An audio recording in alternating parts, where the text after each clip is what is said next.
आवाज नहीं आ रही क्या?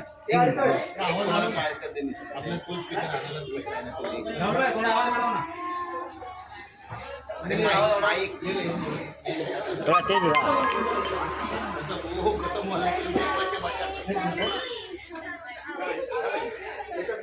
इसमें आवाज नहीं आ रही क्या?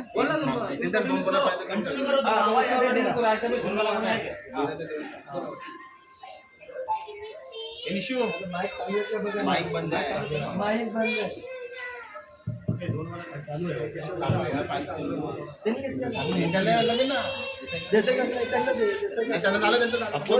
हाँ हाँ आपको मिला, तुम्हाला मिळालं? बाबांना ते त्या बाबांचं राहिले झेंडे मेन बांधला कुठे बांधायला गेले झेंडे तिकडे खाओ तुम खाओ तुम खाओ बाद में देगा उसको भी देगा